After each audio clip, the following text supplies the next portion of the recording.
Hoy vamos a estar hablando, con la ayuda del Señor, vamos a estar hablando de un tema muy importante, ya que vamos a ver primeramente un paralelismo en lo que fue la vida de Abraham e Isaac con la vida del Padre Celestial y de nuestro Señor Jesucristo.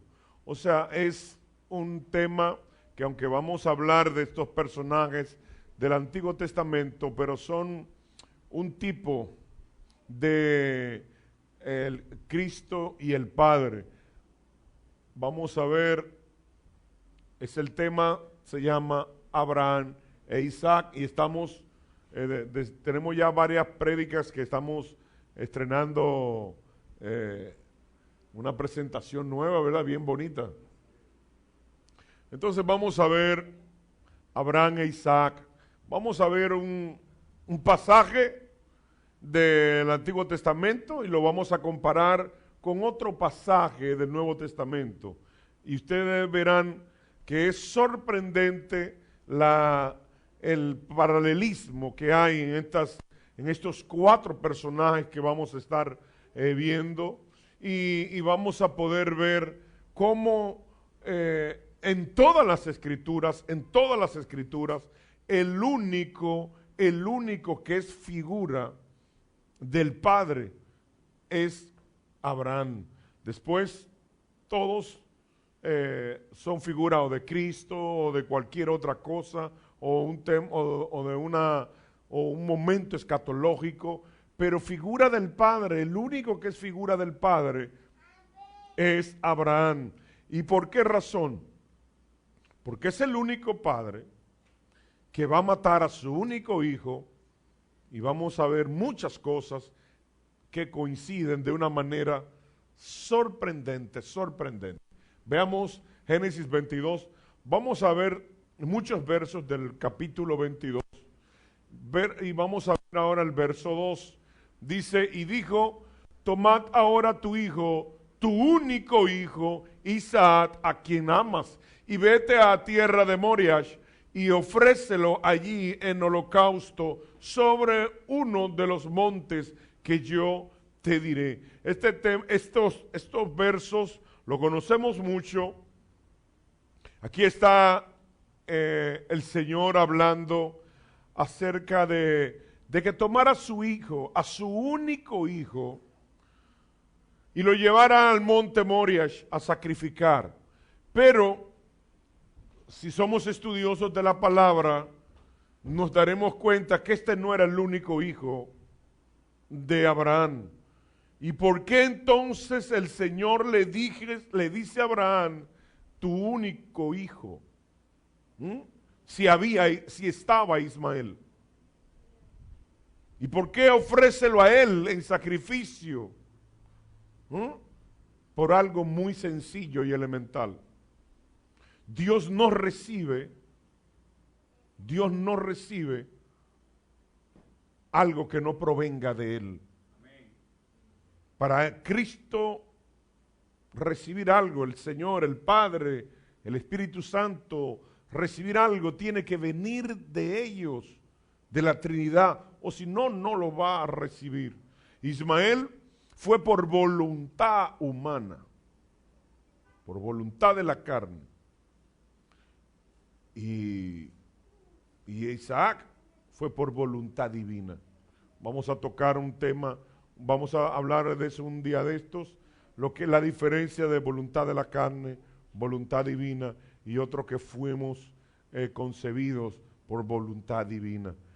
Pero esto será en otro capítulo. Pero ahora vemos que Isaac fue de voluntad de Dios, y por eso vemos que dice ofrécelo. Y cuando buscamos en el original, ofrecer es algo que es dedicado y de uso exclusivo para Dios. No es como lo que hizo Caín, que Caín trajo. Y cuando buscamos en el original la palabra trajo, es cualquier cosa. Dios no recibe cualquier cosa. Dios recibe algo que sea dedicado a Él, en su corazón, usted lo haya dispuesto para dárselo a Él. Y vemos que Moriah Hermanos, Moria representa a nosotros matar nuestras promesas, nuestros anhelos, nuestros deseos se matan en Moria. Porque imagínense un hombre anciano, 100 y pico de años, cuando él tiene todo su deseo, todo el anhelo de que desde ese niño va a venir una descendencia y ahora te dice el Señor, mátalo. Para usted ir y entregar su deseo, su voluntad. Es algo poderoso. Que cualquiera no lo hace, dice, espérate. Pero si yo voy a ser una nación grande y este es mi único hijo, ¿cómo lo voy a matar? ¿Dónde está mi sueño? ¿Dónde está mi deseo? ¿Dónde está mi razón de vivir? Voy a matar a mi única esperanza. Y esto nos da una tremenda enseñanza a nosotros.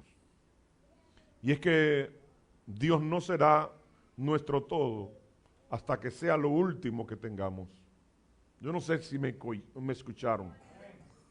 Pero Dios no será nuestro todo hasta que no nos quede nada. Porque mientras algo hay, tenemos confianza y depositamos fe en eso. Pero cuando no hay nada, sabemos que dependemos de Dios. Entonces aquí dijo el Padre, vamos, toma a tu hijo y vamos a sacrificarlo. Miren lo que pasó en el Evangelio de Juan con el Padre Celestial y el Hijo. En Juan 3:16, todos lo sabemos, dice, porque de tal manera amó Dios al mundo, que ha dado a su unigénito, o sea, su único Hijo, para que todo aquel que en Él cree no se pierda, mas tenga vida eterna. Entonces, ¿cuál es el paralelismo entre el Padre y Abraham? Que iban a ofrecer su único hijo. Su único hijo ellos lo iban a sacrificar. Porque el Padre Celestial, cuando nos habla que de tal manera amó Dios al mundo y dio a su hijo, no era para que le hicieran una fiesta, era para que lo colgaran en una cruz. Y sorprendentemente, en el mismo monte que Abraham iba a sacrificar a Isaac, el monte Moria en hebreo, es el mismo monte Gólgota o de la Carabela, lo único que se menciona de diferente nombre porque uno es en hebreo y el otro es griego. Pero este monte nos dio tremendos escenarios bíblicos. En ese mismo monte fue que David mató a Goliat. De ahí viene la palabra Gólgota, Goliat. Pero en ese mismo monte fue que Salomón construyó el templo, el primer templo. Pero en ese mismo monte fue que el Padre Celestial sacrificó a su Hijo. Qué tremendo, que ese monte tiene algo especial. Pero veamos Abraham e Isaac. En Génesis 22:6 dice, y tomó Abraham la leña del holocausto y la puso ¿sobre quién? Sobre Isaac, su hijo. Y él tomó en su mano el fuego y el cuchillo y fueron ambos juntos. Entonces, aquí podemos ver que ¿quién tomó la leña? No. Vamos a leerlo. Tomó la leña y se la puso ¿a quién? O sea, ¿quién iba con la leña? ¿Quién iba? Isaac iba con la leña, ¿verdad? Y iban juntos, ambos juntos. Miren qué interesante que en Juan 19:17 dice, y él, hablando de Cristo, cargando su cruz. ¿Quién cargó la leña? Y ¿qué material lo compone leña? Madera. ¿Y qué material lo compone la cruz? ¿Y quién llevaba la leña? ¿Y quién llevaba la cruz? Miren cómo se van pareciendo. Y salió al lugar llamado de la Carabela, y en hebreo Gólgota. Gólgota porque hubo una distorsión en el nombre de Goliat, porque ahí fue que se mató a Goliat. Como dije antes, Abraham e Isaac, Génesis 22, 7, dice, entonces habló Isaac a Abraham su padre y dijo, Padre mío. Y él respondió, heme aquí, mi hijo. Y él dijo, he aquí el fuego y la leña, mas ¿dónde está el cordero para el holocausto? Abraham e Isaac sabían que para hacer un sacrificio, como todo hebreo, se necesitaban componentes que no podían faltar. ¿Como cuáles? Como leña, no puede faltar, fuego, no puede faltar, pero también debe de haber un sacrificio, un animal que se matara.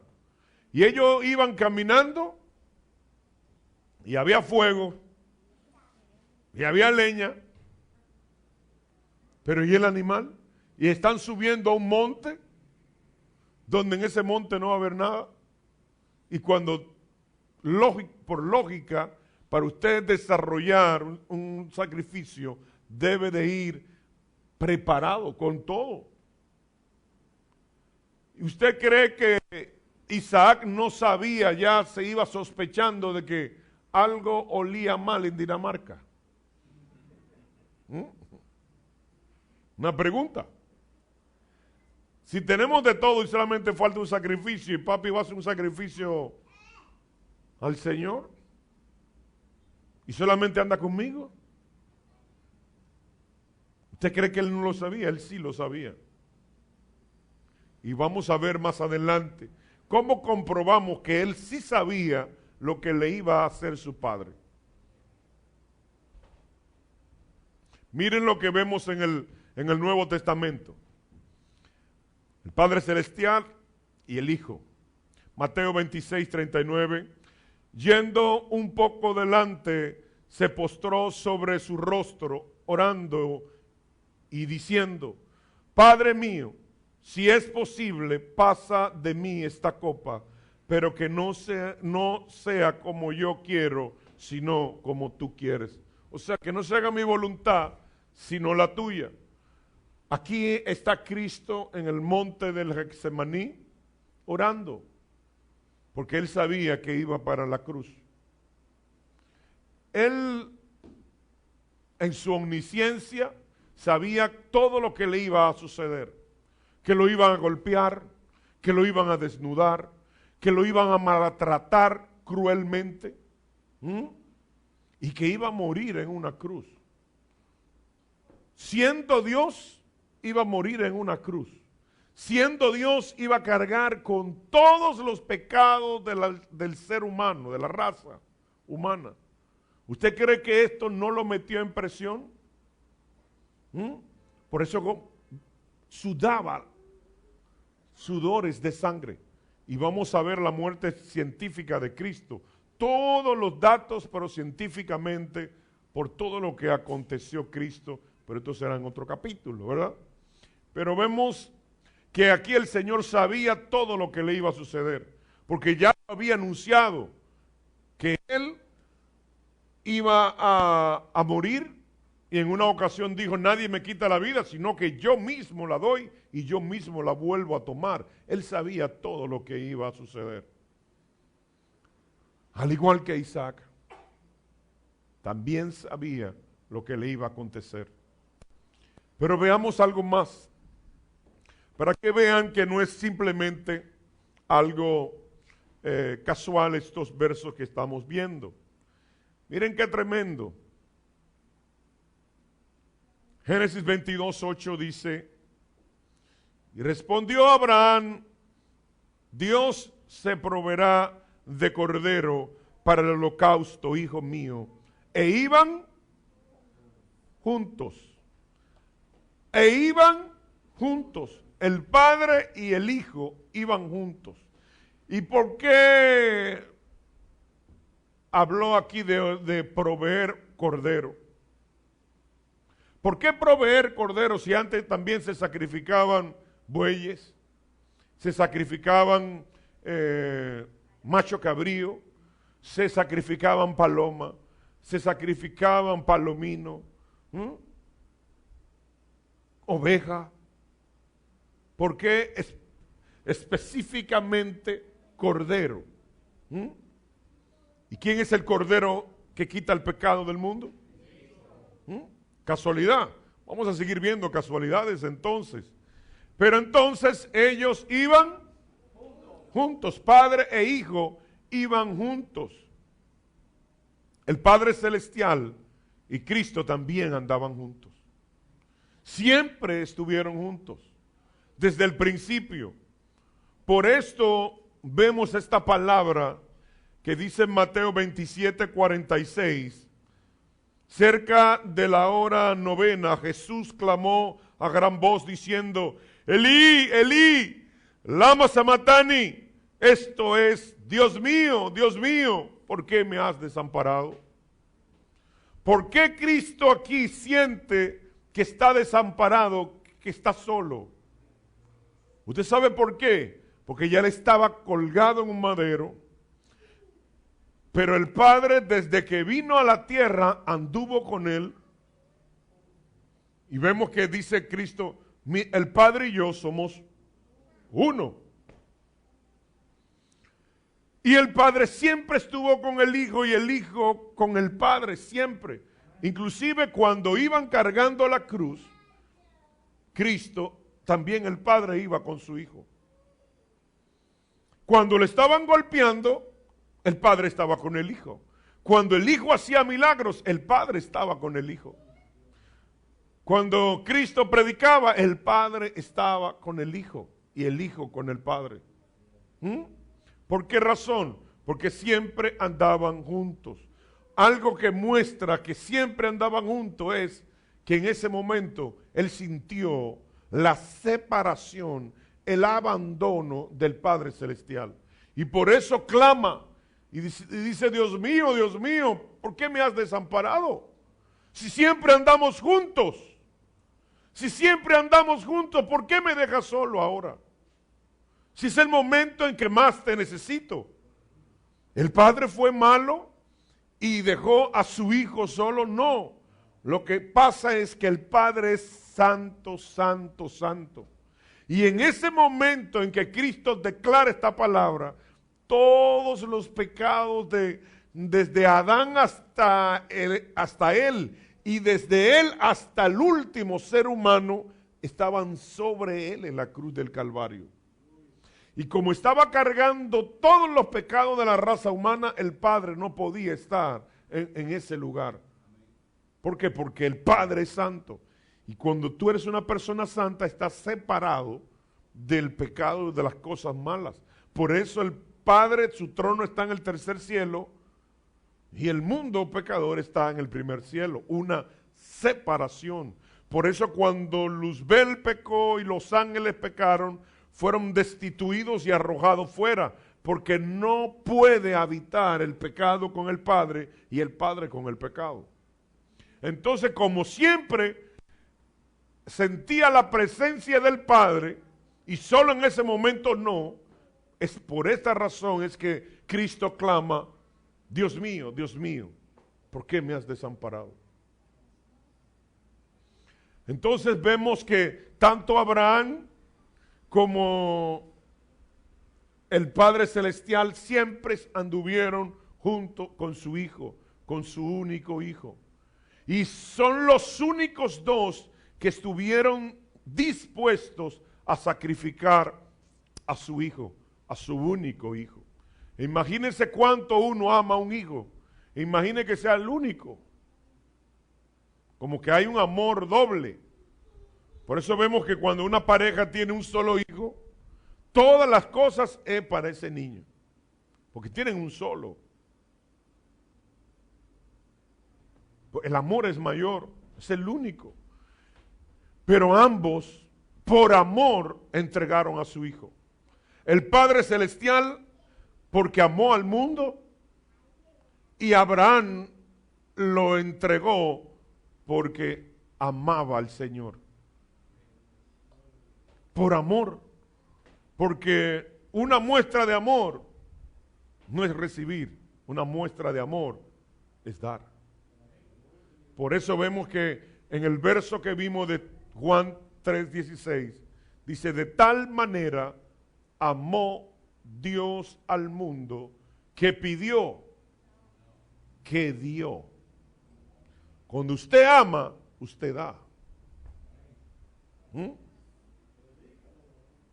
Por eso subimos hoy en el Facebook, y fue pura casualidad, porque tengo unas listas de frases de hoy, y hoy le tocó a esa, y hoy hablo de esto. Oiga, qué tremendo.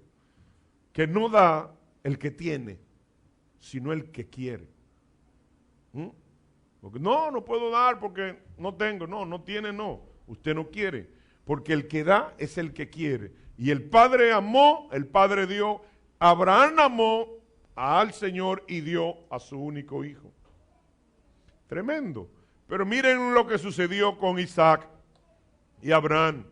En Génesis 22, nos vamos a quedar siempre en el verso 22, en el capítulo 22. Capítulo 22, verso 9 dice, y cuando llegaron al lugar que Dios le había dicho, edificó allí Abraham un altar y compuso la leña y ató a Isaac su hijo y lo puso en el altar sobre la leña. Y ahora le voy a hacer una pregunta. Vamos a ver y vamos a poner a ejercitar la mente. ¿Cuántos años tenía Abraham? 100 y pico de años. O sea, un joven, un hombre o un anciano. Un anciano. Isaac, ¿cuántos años tenía? Un joven. ¿La fuerza de un joven y la fuerza de un anciano son iguales? No. Y miren lo que sucedió. Y Abraham ató a Isaac, su hijo, y lo puso en el altar sobre la leña. Usted sabe lo que hubiese hecho otro. ¡Ey! ¿Qué es lo que pasa, papi? ¿Por qué tú me estás dando? ¿Y por qué me vas a subir al altar? ¿Y quién hubiese agarrado a Abraham a Isaac? No, está jovencito, muchachito, con este señor de 100 y pico de años.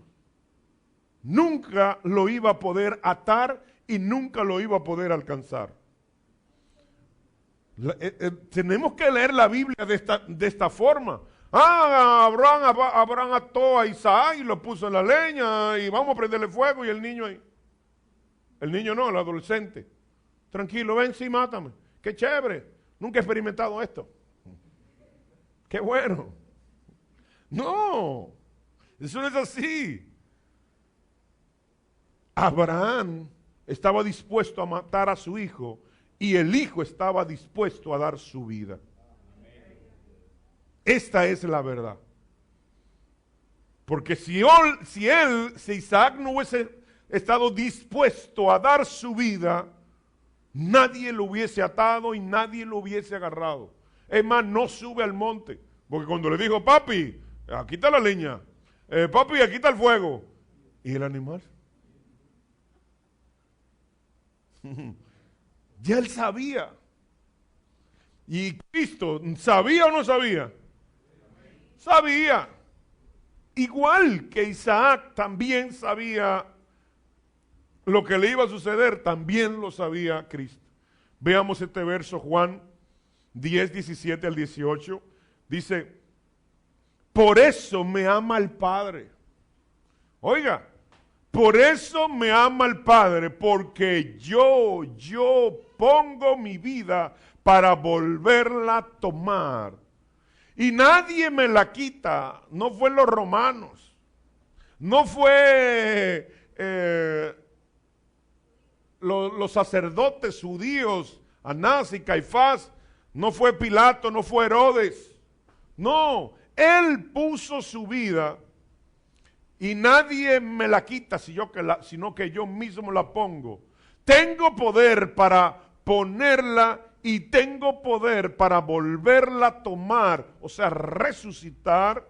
Este mandamiento lo recibí de mi Padre. Qué tremendo que ambos casos son exactamente igual. Lo único que cambia simplemente son los nombres de las personas y la posición, que dos eran divinos y dos eran humanos. Pero, hermanos, le voy a dar una orejita. Tengo casi lista. Israel, un milagro de Dios. Israel es un milagro de Dios, el pueblo de Israel. Si ponemos a analizar, Sara era estéril, la primera mujer del patriarca. Era estéril, no puede tener una nación siendo una mujer estéril. Pero el segundo patriarca, Isaac, su mujer era estéril. Y el tercer patriarca, Jacob, su mujer era estéril. O sea que desde antes de fundarse Israel, comenzó con un milagrazo.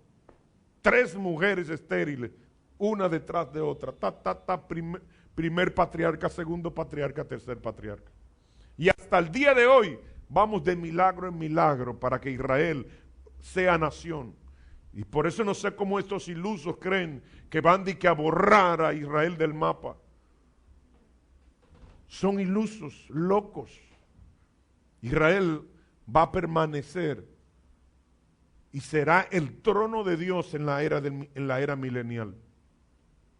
Pero miren qué tremendo lo que dice Abraham e Isaac. Miren lo que sucedió.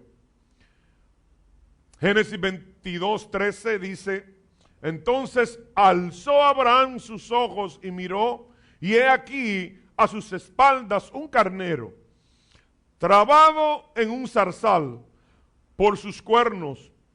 Y fue Abraham y tomó el carnero y lo ofreció en holocausto en lugar de su hijo. Todos sabemos que ya cuando él iba a matar a su hijo, viene el Señor y le dice: Abraham, detente, que sé que temes al Señor. Y viene y le pone un carnero. Y ustedes dirán, aquí se desbarató ya el paralelismo, porque comenzamos bien con un cordero, pero aquí me metieron un carnero.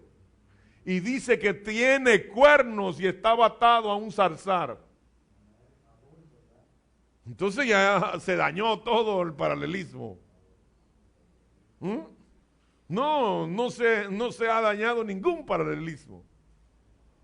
Miren qué fue lo que sucedió. Espérense. Otro ejercicio. Vamos a hacer un ejercicio, todos los que estamos aquí. Pongan atención lo que hizo Abraham. Entonces alzó Abraham sus ojos y miró hacia atrás. Alce sus ojos y mire atrás.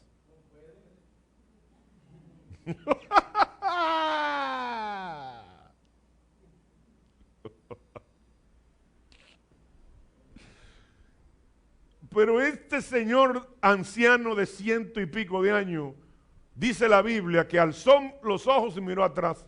Pónganse de pie todos, vamos a ponerlo de pie. ¿Cómo este anciano de 100 y pico alza sus ojos y mira atrás? Y ustedes que son unos niños, no lo pueden hacer. Vamos a alzar los ojos y mirar atrás. Miren atrás. ¿Se puede o no se puede? Entonces, sentémonos. Entonces, ¿la Biblia se equivocó? No se equivocó.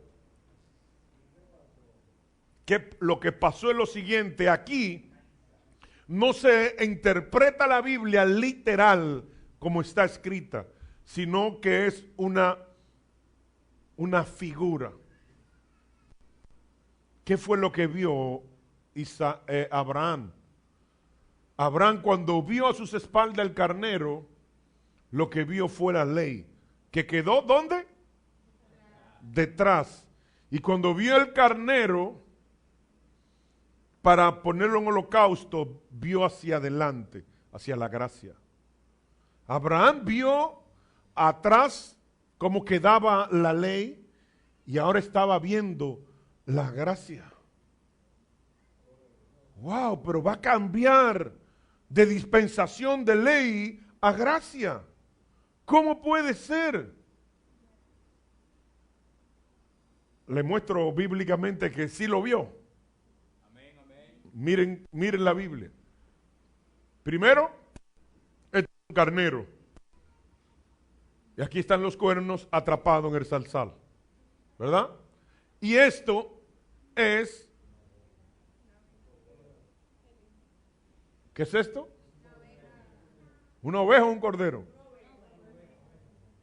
Le voy a enseñar ahorita. Téngame paciencia. Miren lo que pasó con el Padre y el Hijo. ¿Qué dijo Juan? El apóstol Juan escribe aquí en su evangelio lo siguiente de labios del Señor. Juan 8:56 dice: Abraham vuestro padre se gozó de que había de ver mi día y lo vio y se gozó. ¿Qué fue lo que vio Abraham? El día de Cristo. Él vio la ley que quedó atrás y una nueva dispensación que iba a entrar, la gracia. Y esto solamente lo vio Abraham y también lo vio David, que adoró en el arca sin ser sacerdote, que comió del pan de la proposición sin ser sacerdote, que ministraba delante del altar sin ser sacerdote, y se vestía de efod y lino sin ser sacerdote, sin ser de la tribu de Leví, porque era de la tribu de Judá, porque David vivió en la gracia y vivió en la ley simultáneamente, o en la ley y la gracia, para hacerlo en el mismo orden, ¿verdad? Entonces él vivió en estas dos dispensaciones. Y qué tremendo que David va a reinar en la tercera dispensación, que es la era milenial. Dice el profeta Zacarías en el capítulo 14.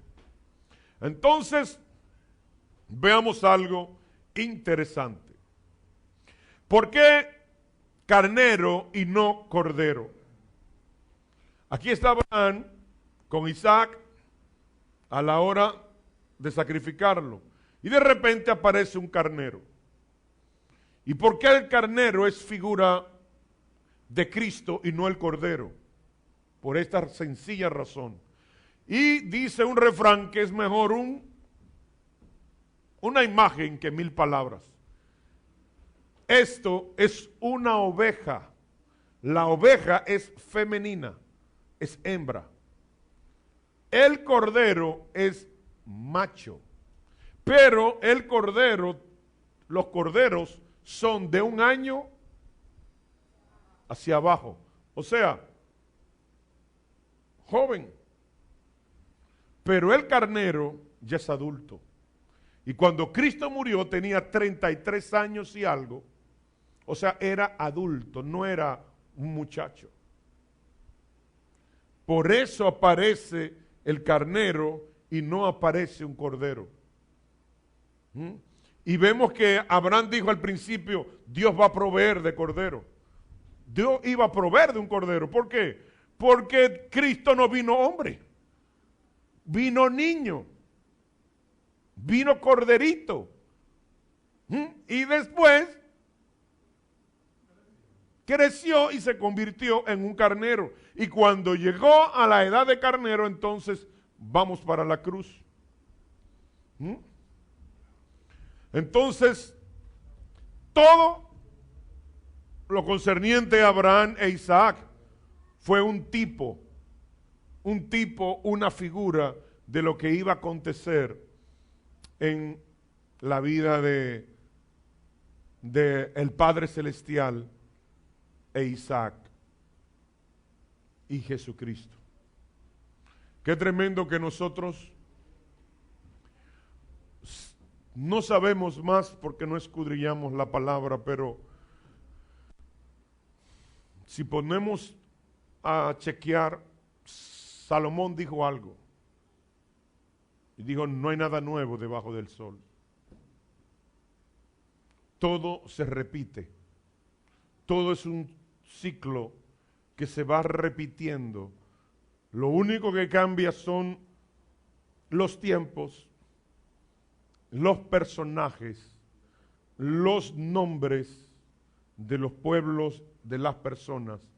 Pero fíjense que siempre ocurre lo mismo. Y el Señor nos dio una señal poderosa. Pablo dice, miren el ejemplo del pueblo de Israel, que es como ejemplo y amonestación para ustedes, el Israel espiritual. Todo lo que aconteció al Israel espiritual. Si usted ve la caminata del pueblo de Israel desde que está en Egipto, y vamos a hablar de eso también en otra prédica, todo lo que le aconteció al pueblo de Israel,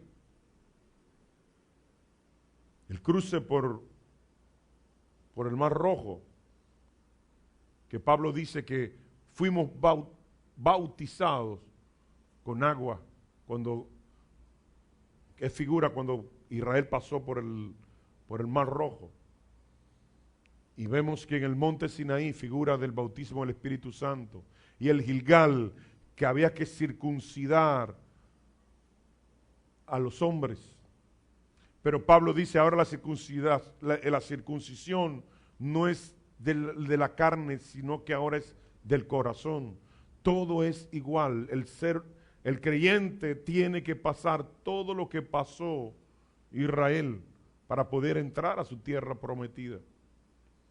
Israel, Dios lo probó con 10 pruebas. Por eso el 10 nos habla de prueba. Y Dios probó a Israel en el desierto. Y todo el pueblo de Israel pecó, no pasó la prueba. Solamente 2 pasaron la prueba. Josué y Caleb. Esto nos muestra que en todo el pueblo de Dios, la mayoría no le pasa la prueba a Dios. Y solamente la minoría es el que va a pasar la prueba, porque solamente Josué y Caleb fue la generación que salió de Egipto, fue la que entró a la tierra prometida, porque cuando viene Josué y hace de nuevo la circuncisión, era porque los que nacieron ahí no se habían circuncidado, y los que se habían circuncidado ya habían muerto en el desierto, no llegaron a la tierra prometida. Y esto es figura de nosotros. Nosotros tenemos que pasarle la prueba a Dios. Eso de que pague para dejar de sufrir y que vamos a reinar y que pide y decreta y se te dará, no es lo que dice la Biblia. Y le digo algo más, para volver al tema de Abraham e Isaac y el Padre y el Hijo. Antes de recibir el reinado, Cristo recibió la cruz, sufrió, pasó por quebrantos, dolores, persecución. Los hermanos no creían en Él. Los hermanos del Señor no creían en Él. Y fue traicionado por uno íntimo, Judas. Y Él dice, el que amo, el que moja mi plato conmigo, me va a traicionar. Y nosotros tenemos que pasar por todo eso también, aunque no digan amén. Pablo lo dice claro, y vamos a hablar de eso también. Pablo dice que debemos de pasar todo lo que pasó Cristo. Por eso dice en otra epístola, dice él, yo tengo las marcas de Cristo en mi cuerpo. Porque Él sufrió. No se llega al cielo sin sufrimiento. Aunque hay muchos que están predicando que los sufrimientos son del diablo y que usted está llamado a reinar y a gobernar y a estar bendecido, eso es mentira del diablo. ¿Por qué los sufrimientos son necesarios? A Cristo en Hebreos dice de Cristo, por cuanto padeció. ¿Qué dice después? Aprendió obediencia. Los sufrimientos nos purifican. Todo creyente, todo lo que estamos aquí, estamos pasando por un momento difícil. Todo lo que estamos aquí, tenemos una piedrecita en el zapato o una espina en el pie. Y el que no, que se revise. Pero esos sufrimientos, pongámonos de pie. Esos sufrimientos, esos momentos difíciles, quizás una enfermedad, cerremos los ojos. Quizás esa enfermedad,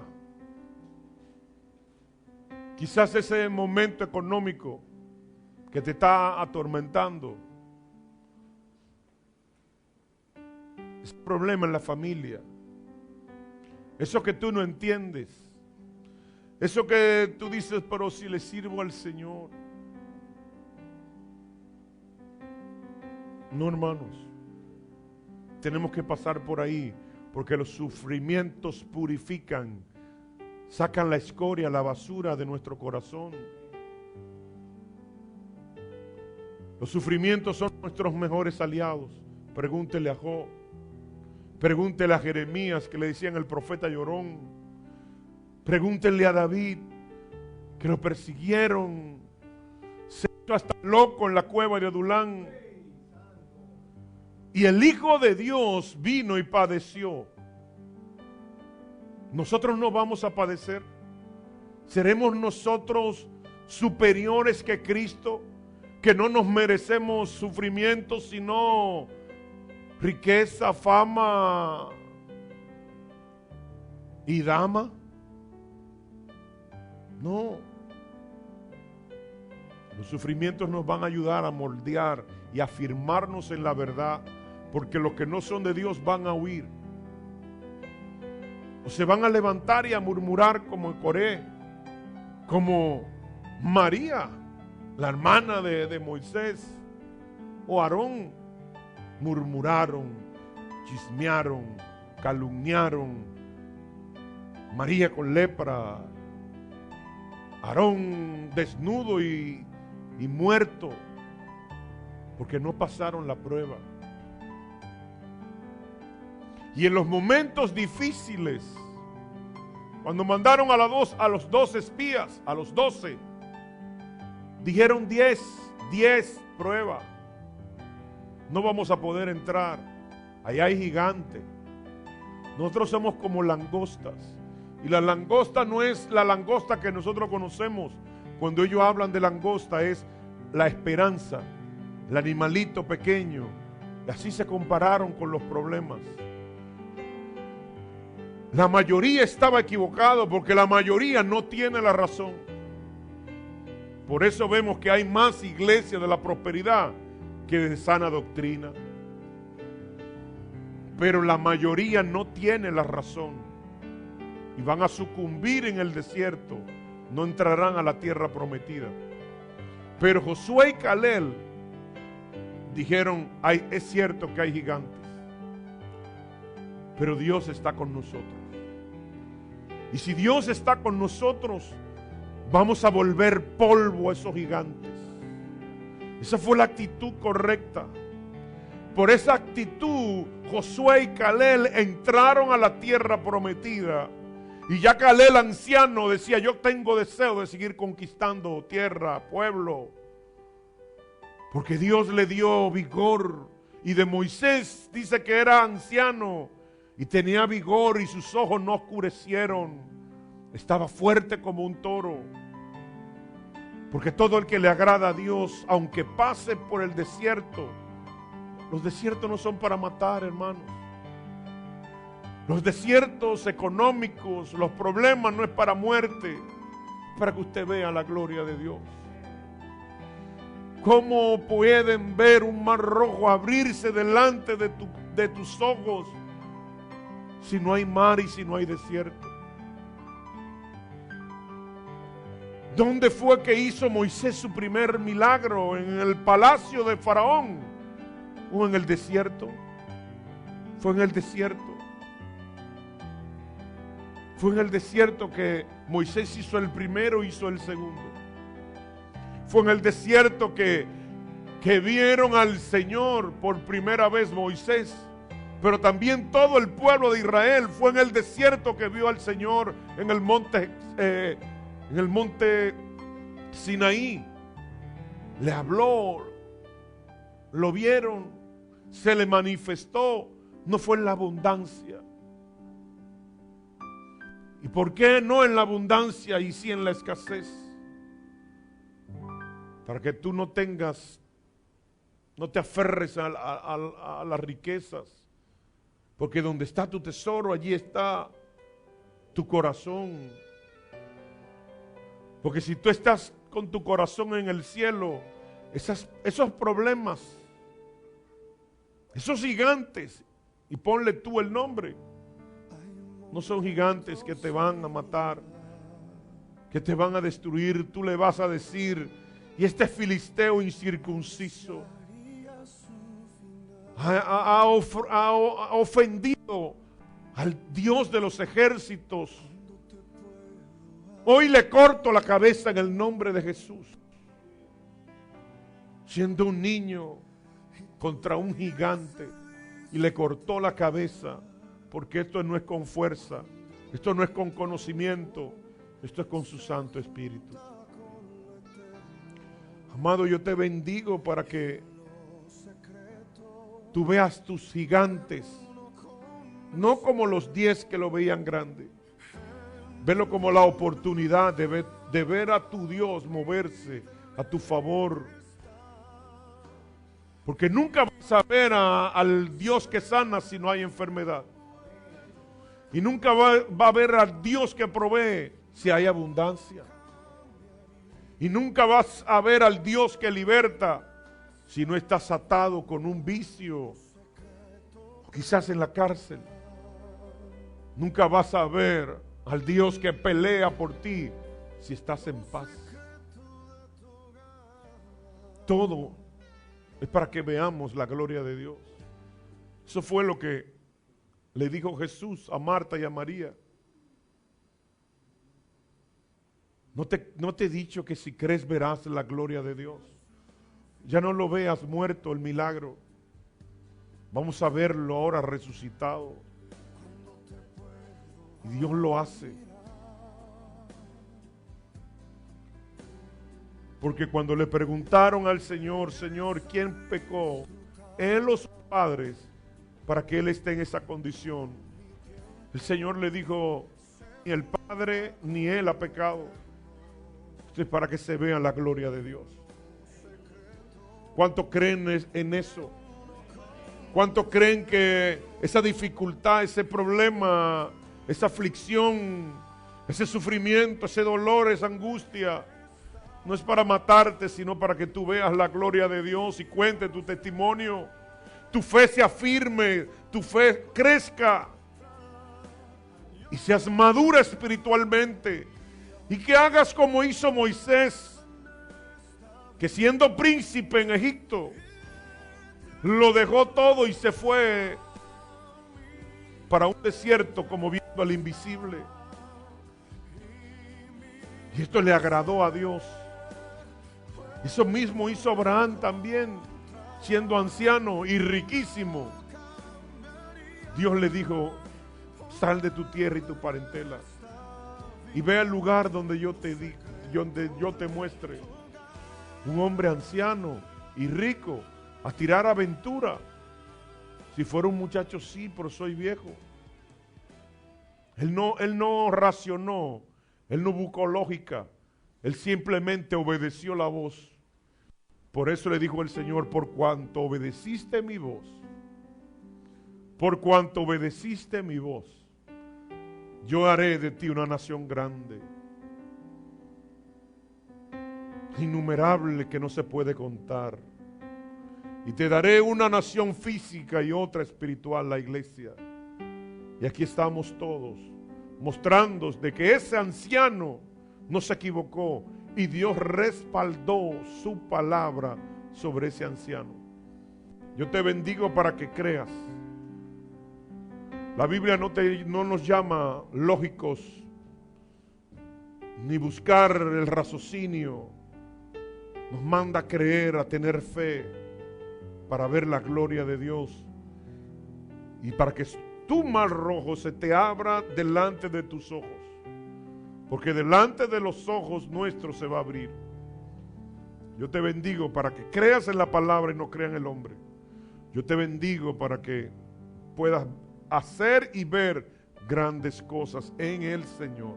Que Dios te bendiga, que Dios te guarde. Bendiga a su hermano, bendiga a su hermana.